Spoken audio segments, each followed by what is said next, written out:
Bonjour, je m'appelle Wolfgang Schulz, je suis chef de produit chez HK Audio. Nous nous trouvons actuellement dans l'un de nos laboratoires de développement. C'est ici que notre technologie DDO brevetée a principalement été conçue. J'aimerais profiter de l'occasion pour vous expliquer ce qui nous a poussé à développer le système DDO et comment nous avons mis en œuvre les résultats de nos recherches dans cette technologie.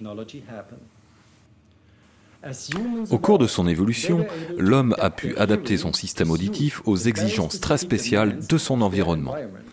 Nous utilisons des sirènes comme signal d'alarme possédant une réponse en fréquence capable de se diffuser très rapidement dans l'air avec peu d'énergie et pouvant être bien perçue par l'oreille humaine. En raison de notre sensibilité auditive, nous percevons une multitude d'informations sonores détaillées lors de la retransmission naturelle de la voix et de la musique. Maintenant, comment faire pour conserver l'aspect naturel de ces informations sonores, même lors d'une retransmission électronique? Eh bien, c'est exactement ce que nous avons fait en développant la technologie DDO.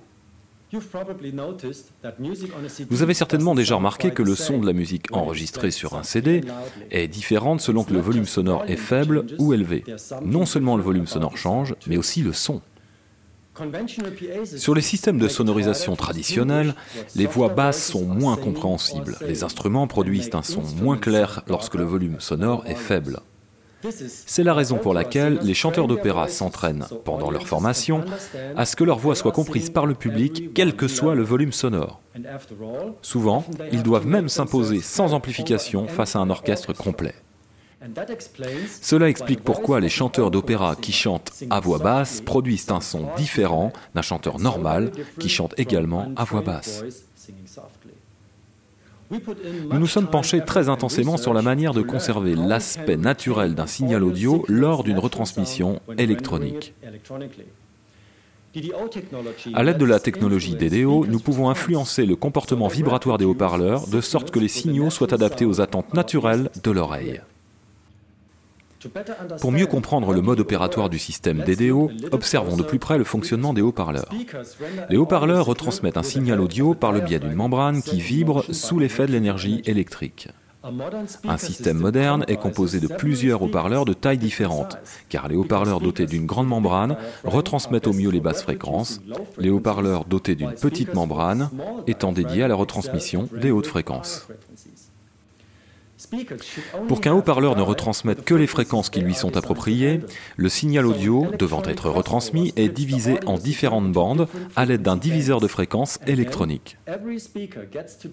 Chaque haut-parleur traite alors les signaux pour lesquels il est le mieux adapté.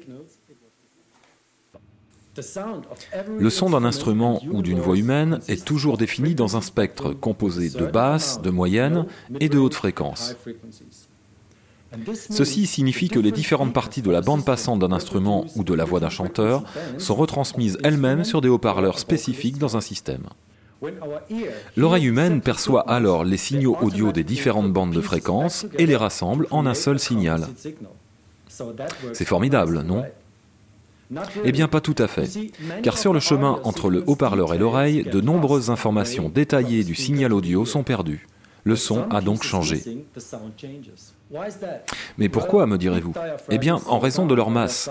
Les grandes membranes réagissent à une impulsion électrique de manière plus inerte que les petites membranes. C'est-à-dire qu'elles établissent plus lentement l'amplitude maximale des signaux. À la suite de quoi, les pointes d'amplitude des différentes fréquences atteignent l'oreille à des moments totalement différents.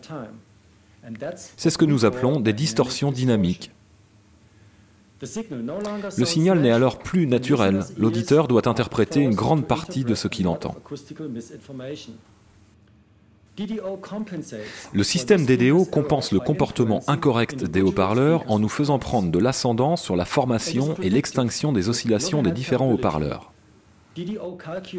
Grâce à une préaccélération calculée avec précision dans certaines bandes de fréquences et à un traitement complet, les signaux audio peuvent être harmonisés de sorte que tous les haut-parleurs atteignent leur pointe d'amplitude au bon moment.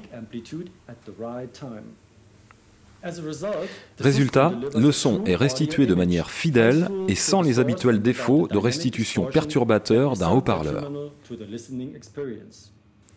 Ainsi, les instruments et les voix produisent des sons identiques à ceux perçus de manière naturelle par l'oreille humaine. La fatigue d'écoute est donc considérablement réduite.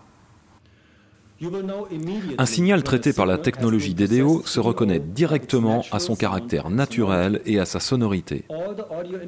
Même à faible volume, toutes les informations sont disponibles. C'est la raison pour laquelle un système DDO requiert une pression acoustique moindre pour s'imposer. À faible volume, il produit des sons aussi équilibrés qu'à fort volume. Le son des instruments est clair, la voix séduit par sa netteté. Cette technologie n'est pas uniquement présente dans le tout nouveau Line-Array de la série Contour. Bien entendu, elle équipe également notre série de systèmes audio portatifs tels que l'Actor, le Lucas Alpha, Lucas Max et Lucas Impact. Faites un essai live et vous ne serez pas déçus, croyez-moi.